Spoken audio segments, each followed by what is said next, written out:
नमस्कार साथियों, मैं Sushil Kumar, accountant Indian railway आप सबका सुशील बटेसर यूट्यूब चैनल पर स्वागत करता हूं। आरआरबी एनटीपीसी से यदि आपने आरआरबी भुवनेश्वर से फॉर्म अप्लाई किया है ग्रेजुएशन लेवल का, तो आपको एग्जाम में कम से कम कितने नंबर चाहिए कि आपका सीबीटी 2 के लिए क्वालिफाई हो पाओ।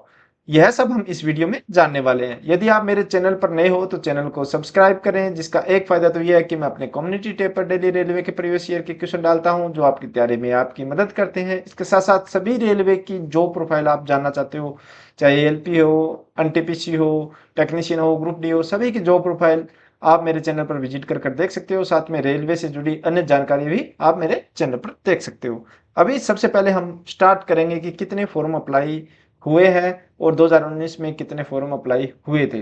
दोनों का कंपटीशन देखेंगे, पर सीट कितना कंपटीशन था। तो आरआरबी भुवनेश्वर से 2019 की बात करूं तो ग्रेजुएशन और अंडर ग्रेजुएशन लेवल की एक साथ वैकेंसी थी, जिसमें टोटल 498 वैकेंसी थी। मगर लेवल 5 और लेवल 6 की अलग वैकेंसी देखते हैं तो 342 वैकेंसी थी।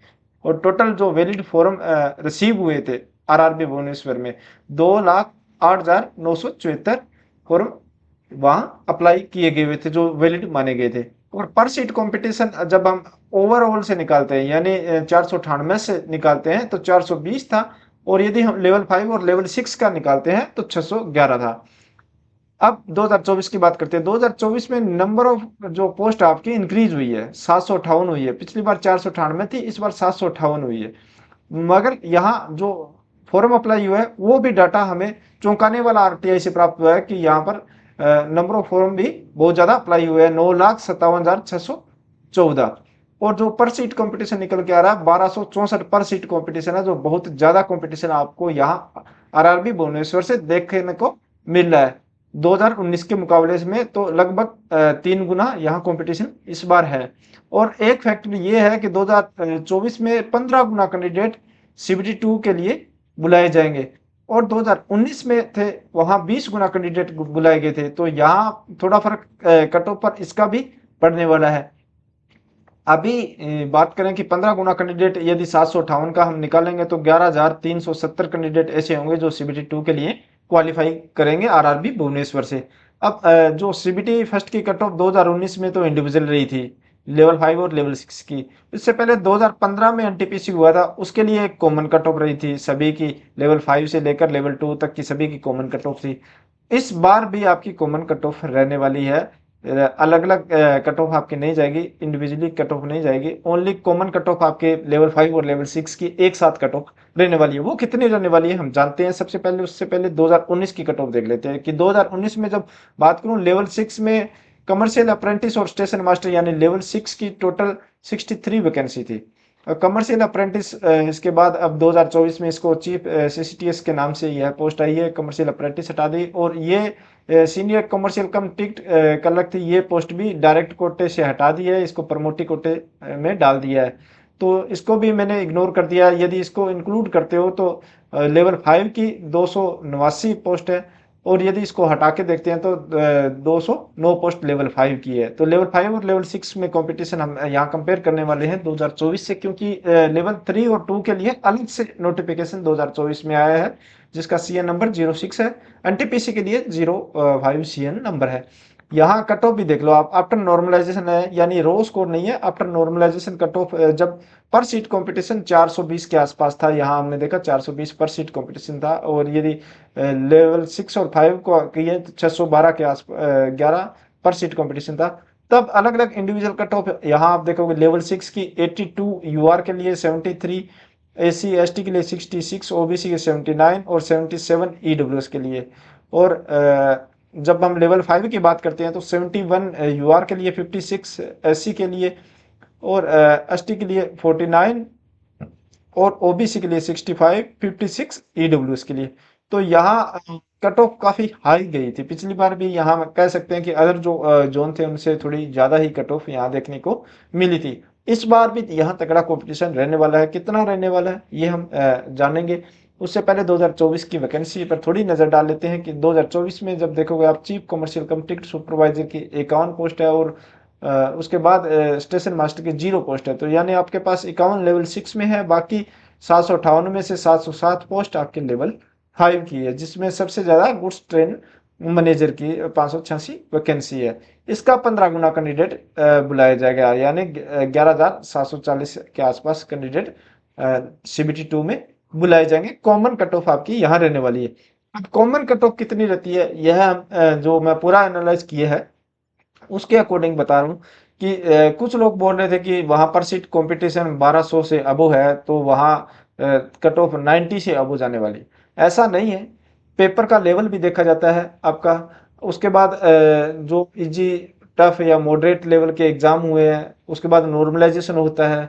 जो हमने पीछे ALP का देखा पेपर, SI का देखा, कांस्टेबल का देखा, टेक्नीशियन का देखा, तो 2019 के कंपैरिजन में थोड़ा सा पेपर को लेवल को बढ़ाया है, जिससे कट ऑफ थोड़ी डाउन जाए। नहीं तो यदि 2019 वाली लेवल रखते हैं तो कट ऑफ सही बात है कि 90 अबो जा सकती है, मगर इतना लेवल थोड़ा सा हाई रखेगा ताकि कट ऑफ आपकी थोड़ी मॉडरेट रहे।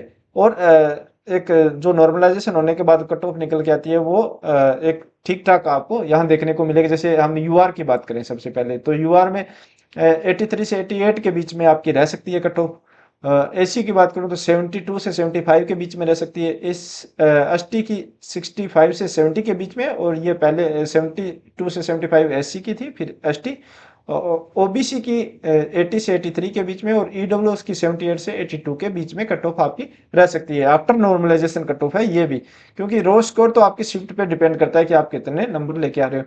फिर भी यदि आपने RRB भुवनेश्वर से किया है, हम और मॉडरेट हम लेके चले कि शिफ्ट रहती है आपकी, तो उसमें आपको कम से कम आप टारगेट लेके चलो कि 85 प्लस आप वहां अटेम्प्ट करके आओ। मतलब इतने नंबर आपके आने चाहिए, तब आप इसमें क्वालिफाई कर पाओगे।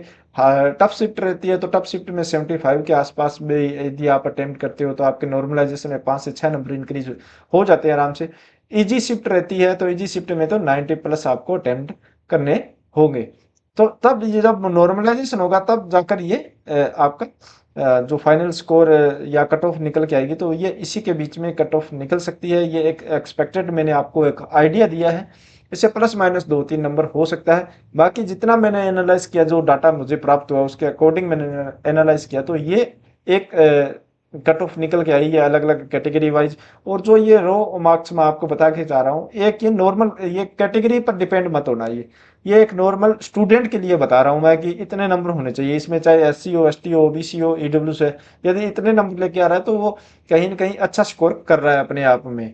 तो उसके बाद तो आपको जिस कैटेगरी से रिजर्वेशन तो मिलना ही मिलना है, मगर एक आप अच्छी तैयारी कर रहे हो तो इतना नंबर आप कम से कम लाना होगा। और बाकी आपकी शिफ्ट पे डिपेंड करता है कि कैसी आपकी शिफ्ट रहती है, कौन सा उसमें पेपर सेट होता है, उस पर भी बहुत ज़्यादा डिपेंड रहता है। यानी सबसे ज़्यादा तो उसी पे डिपेंड रहता है। उसके बाद आपकी नॉर्मलाइजेशन होता है कि आपकी शिफ्ट में कौन सबसे ज़्यादा नंबर लेके आया और कौन सबसे कम। उसके बाद एवरेज निकाल कर उससे नॉर्मलाइजेशन होकर आपका स्कोर निकल के आता है।